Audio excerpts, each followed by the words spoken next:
Today at the Scholastic booth, Scholastic is the original U.S. publishers of the Harry Potter books.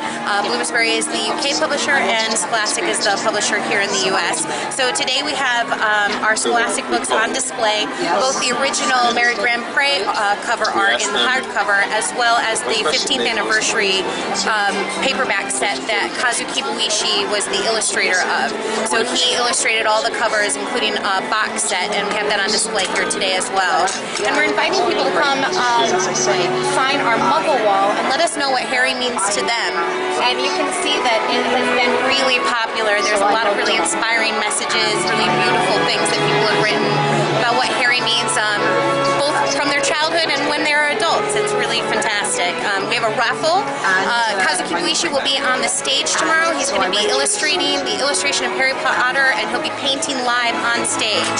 So we're going to create a print made from that illustration, and we'll be raffling that away as well, along with some box sets. So that's what we have going on in the booth today. Excellent, thank you. You're welcome.